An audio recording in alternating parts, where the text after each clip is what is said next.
nous tournons vers ce Dieu d'amour. Et plus nous l'aurons prié, plus nous l'aurons invoqué, plus nous l'aurons cherché dans notre méditation, heureux celui qui, lorsqu'il se met à prier, est attiré, cherche, comme dans le Cantique des Cantiques, désespérément cette rencontre avec le Seigneur, parce que cette rencontre s'est manifestée une fois, deux fois, trois fois, et que cette rencontre, même s'il a été brève, a mis notre cœur dans un émoi et dans une félicité extraordinaire. Elle a rencontré l'époux. Et désormais, elle ne peut plus.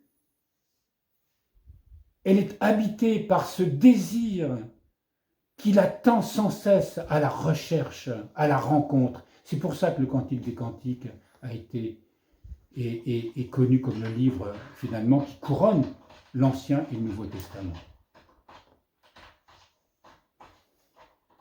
Et ça doit être ce qui nous habite, chers frères. Et nous devons tout mettre en œuvre pour qu'il en soit ainsi. Au moment où nous parlons, Dieu souffre de ne pas se communiquer à nous.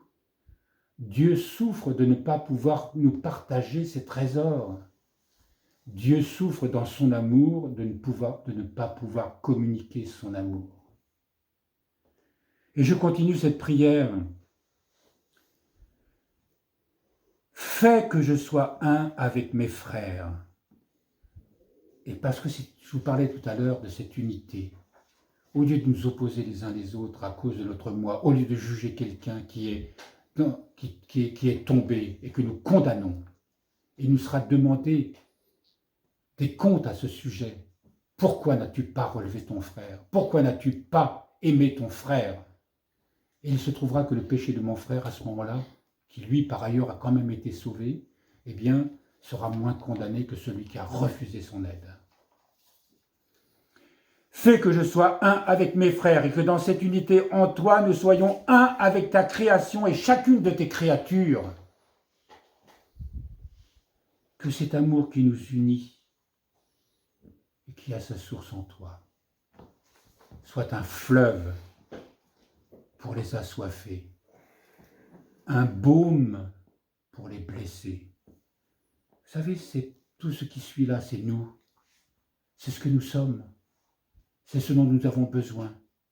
C'est ce qu'il faut demander, sans cesse, encore et toujours. Et Dieu, jamais ne s'éloigne de nous, jamais ne ferme son oreille et son cœur à notre prière. Toujours il répond. Un fleuve pour les assoiffés, un baume pour les blessés, une consolation pour les affligés, une béatitude pour les malheureux, une abondance pour les pauvres, une compagnie pour les isolés, un refuge pour les délaissés, une bénédiction pour les maudits, une nourriture pour les affamés, un réconfort pour les angoissés, une certitude pour les sceptiques, une providence pour les abandonnés, et qu'ainsi, tous unis les uns avec les autres, les uns pour les autres, les uns par les autres, dans un don total de soi, nous soyons pour tous, maintenant et toujours, jusqu'à l'aube de la terre nouvelle, des guides vers le Dieu Père, le Dieu Fils, le Dieu Esprit, triunité de tout amour. Amen. Cette prière qui a été donnée à Monsieur Maël, elle est notre chemin de vie. Et ce dont nous avons parlé ce matin doit être au cœur de notre préoccupation, que cette retraite ne soit pas une retraite de plus. On est heureux de se retrouver ensemble et c'est une bonne chose et je me réjouis avec vous de cette fraternité que nous formons et qui ne cesse de se renforcer. C'est une grâce qui nous est donnée, vraiment. Qu'elle puisse se communiquer à tous ceux qui nous entourent.